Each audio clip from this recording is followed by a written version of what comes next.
Melanjutkan cerita di episode sebelumnya, bahwa Ramaja Gandhi yang baru saja bertemu kembali dengan Jagat Satria pun kemudian mengajaknya untuk segera kembali ke Malwapati.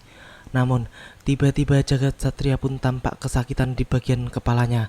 Ia pun meminta Ramaja Gandhi untuk mengurungkan niatnya karena suara ibunya Lokahita terdengar keras mendengung di telinganya. Ya, ternyata memang Lokahita sedang menghubungi Jagat Satria dengan tenaga batinnya untuk meminta bantuan guna melepaskan ia dan Suliwah dari belenggu penjara kelompok Segawan Lanang. Setelah memusatkan pikirannya, akhirnya Jagat Satria pun bisa mendengar permintaan ibunya itu. Pusatkan pikiranmu. Dengar baik-baik apa yang ibumu katakan. Apa yang harus hamba lakukan, Ibu? Ibu dan Tabib Suliwah ditawan oleh Segawan Lanang dan ketiga putri siluman anak Prabu Baka Jagat. Tolong Ibu Jagat, keluarkan Ibu dari goa yang mengurung Ibu. Baik Ibu. Saya akan datang bersama Raden Ramaja Gandhi untuk membebaskan Ibu.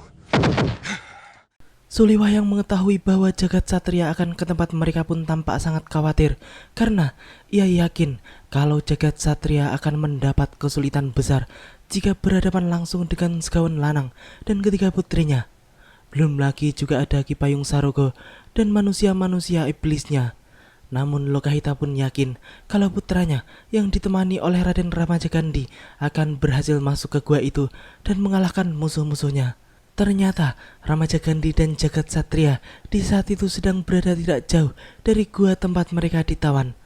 Dua putra Malwapati itu tampak sedang mengendap-endap mendekati gua yang dimaksud. Jagat Satria pun kemudian kembali menghubungi Lokahita dengan telepon gaibnya. Ia pun memberitahukan kalau mereka sudah berada di depan gua itu. Jagat, hati-hati. Yang kalian hadapi bukan cuma petarung, tapi juga penyihir. Baik Ibu, jangan khawatir Ibu. Kami akan berhati-hati. Kami bisa menjaga diri Ibu. Bilang pada ibumu, bapakmu juga ada di sini. Paman, Ya, ternyata dengan ikatan batin yang kuat, membuat Sudawirat pun juga bisa sampai di tempat itu dan bergabung dengan Jagat Satria serta Ramaja Gandhi. Jagat Satria pun kemudian kembali menghubungi ibundanya dan mengatakan bahwa di sana juga ada Sudawirat bobonya. Setelah itu, Sudawirat pun segera mengatur strategi penyelamatan yang jitu, yaitu ia akan masuk ke gua secara diam-diam, sedangkan Ramaja Gandhi dan Jagat Satria harus mengacau di depan gua untuk memecah perhatian para siluman jelek tersebut.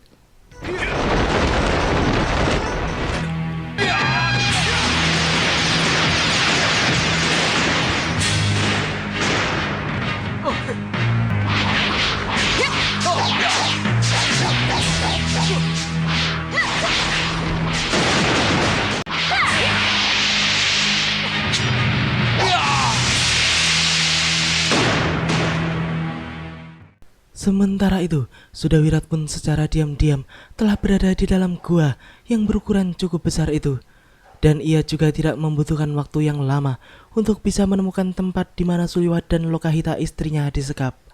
Akan tetapi, di antara mereka terjadi kesalahpahaman karena Lokahita dan Suliwah pun menganggap bahwa Sudawirat yang berada di hadapannya adalah Sudawirat palsu. Sebab mereka tidak ingin tertipu untuk yang kedua kalinya. Melihat semua itu, Sudawirat pun menjadi bingung. Namun, hal itu tidak berlangsung lama, karena ia pun kemudian membuktikan langsung kalau dirinya bukanlah jelmaan Segawan Lanang dengan membebaskan keduanya dari tempat terkutuk itu. Tidak ada waktu lagi.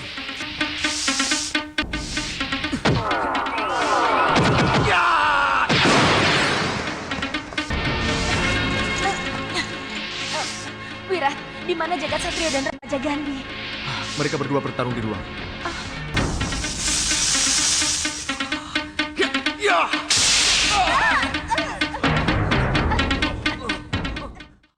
Sudawirat yang berusaha membabat rantai belenggu itu dengan pedangnya pun ternyata tidak berhasil. Ia pun merasa tidak mampu untuk bisa melepas rantai tersebut. Sedangkan di luar sana, mereka harus segera membantu Jagat Satria dan Ramaja Gandhi yang sedang bertarung mati-matian. Suliwah pun kemudian menyuruh Sudawirat untuk mencari tahu sumber kekuatan rantai belenggu itu dan menghancurkannya. akan kuhancurkan tempat pemujaan ini. Semoga berhasil.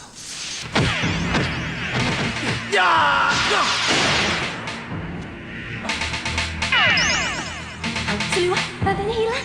Wirat, dia berhasil. Ayo keluar. Ya, Sudawirat akhirnya berhasil membebaskan Suliwah dan Lokahita, yang kemudian mereka pun beramai-ramai keluar untuk membantu putra mereka. Segawan Lanang dan ketiga putrinya pun menjadi terkejut ketika ia melihat bahwa tawanannya sudah bebas dan ditambah lagi dengan kehadiran Sudawirat di antara mereka. Segawan Lanang dan ketiga putrinya pun mencoba untuk membesarkan diri mereka dengan menutupi rasa gentar yang sebenarnya telah menyelimuti diri mereka. Kita pasti menang, Bopo. Kenapa kalian diam? Takut? Haruskah rengga gunung yang kukeluarkan untuk menghancurkan kalian semua? Ayo, tinggalkan tempat ini. Kelihatannya pengembaraanku untuk memperdalam ilmu pengobatanku harus berakhir di sini, Wirat. Dan dari sinilah kita akan kembali berkumpul di Malopati. Iya, Paman. Kita harus cepat kembali ke Malopati. Malam itu, setelah mengusir Gendrawani dan pasukannya dari Malwapati, Angling Dharma pun mengucapkan banyak terima kasih kepada Nyi Jantur yang juga baru saja mengantarkannya ke pusar angin untuk menyelamatkan dua temunggungnya dari ikatan iblis Rahwana Raja. Dan yang lebih menggembirakan lagi adalah Sudawirat dan yang lainnya juga tiba di Malwapati tepat setelah Gendrawani kabur dari tempat itu. Tidak apa. Jangan khawatir. Masih ada tugas untuk kalian. Terutama untuk Suliwa. Tugas apa, Gusti? Sembuhkan Tumenggung Prabaskara dan Tumenggung Katiwanda dari sakitnya. Baik, Gusti Prabu. Di sisi lain di pusar angin, setelah mendapat omelan dan hajaran dari Rahwana Raja karena kabur dari hadapan Angling Dharma, Singa Maruta pun kemudian menanyakan kabar tentang dua temenggung Malwapati yang telah menjadi monsternya itu. Bahadur pun lagi-lagi mengeluarkan spion RX King andalannya untuk melihat tentang keadaan dua temenggung tersebut, dan mereka semua pun kaget melihat apa yang sedang terjadi pada dua monster mereka itu di Malwapati. Lokahita. Sudawirat. Yang mulia, lihat yang mulia.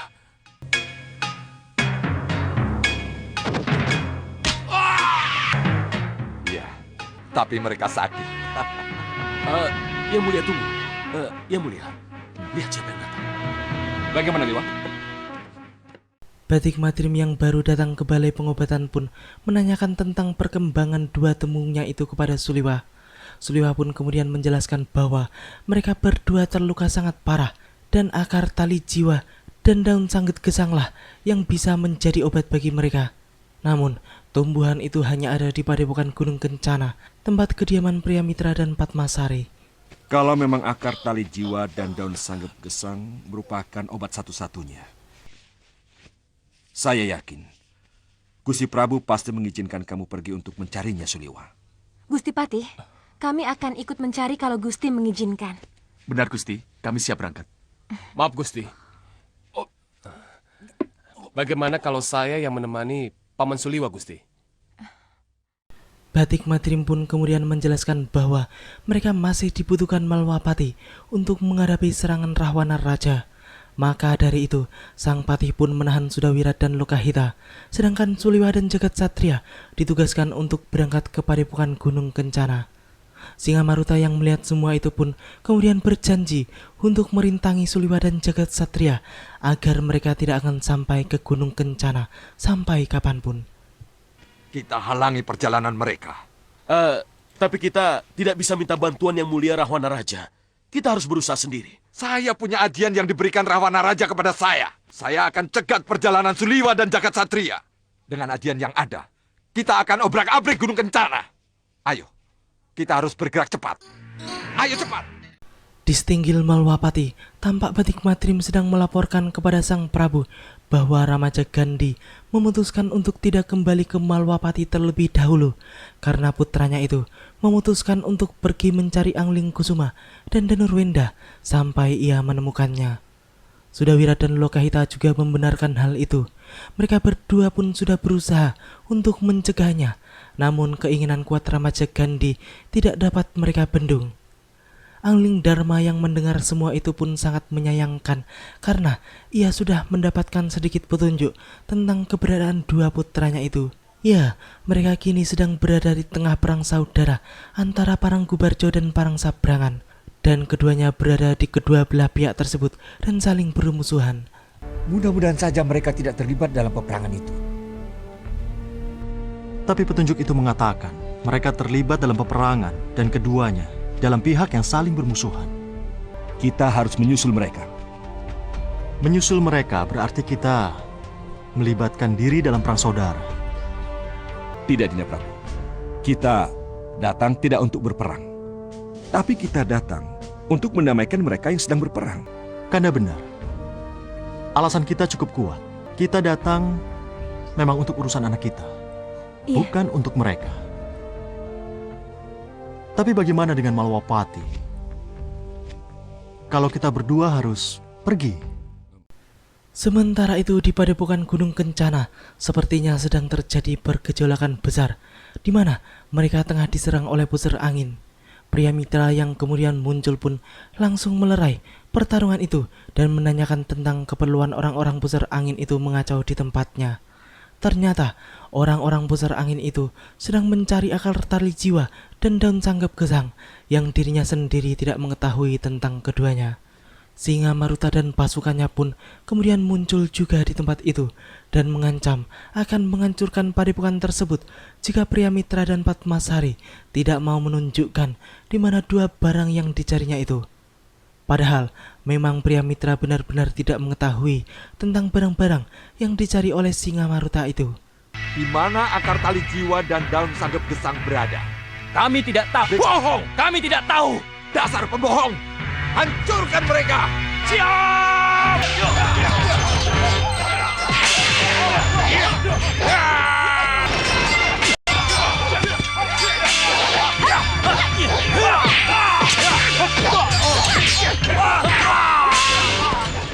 Singa Maruta pun tampak murka setelah melihat para pasukannya dibuat tak berdaya oleh pria mitra dan Padmasari. Ia pun kemudian meminta Bahadur untuk menggunakan sihirnya supaya mereka bisa cepat-cepat mendapatkan apa yang mereka inginkan. Akhirnya, Bahadur pun menyihir semua orang-orang Gunung Kencana itu menjadi beku dan tidak bisa bergerak sama sekali.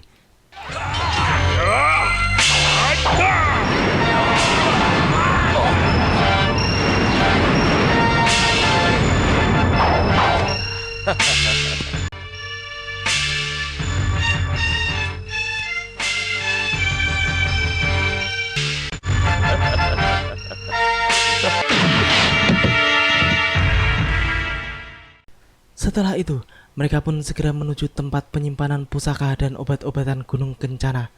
Dan setelah lama mencari, akhirnya Bahadur pun menemukan sebuah pohon kecil berakar gantung yang dikiranya itulah yang dimaksud dengan pohon akar tali jiwa dan daun sanggep gesang.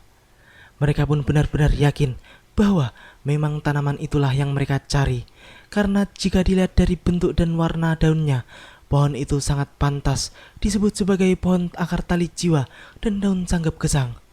Namun, pohon itu sebenarnya adalah lambang perguruan Gunung Kencana dan bukan akar tali jiwa yang mereka cari. Bagaimana Yang Mulia? Sebaiknya kita hancurkan saja Yang Mulia. Jangan. Siapa tahu tanaman ini berguna buat kita. Kita bawa saja ke pusar angin. Betul, Adi Prabu. Ya kalau begitu tunggu apa lagi Sudah dapat calo Ya. Demikianlah alur cerita di episode kali ini. Nantikan kelanjutan kisahnya di episode yang akan datang. Terima kasih bagi teman-teman semua yang udah mau nonton. Jangan lupa subscribe dan share, dan juga nyalain notifnya. Wassalamualaikum warahmatullahi wabarakatuh, dan salam anak 90-an.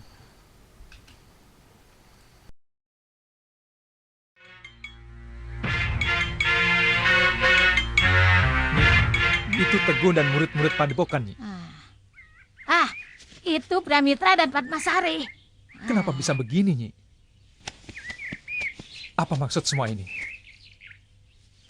Siapa yang melakukannya, Nyi? Ya, tentu seseorang yang mempunyai ilmu sihir yang sangat tinggi.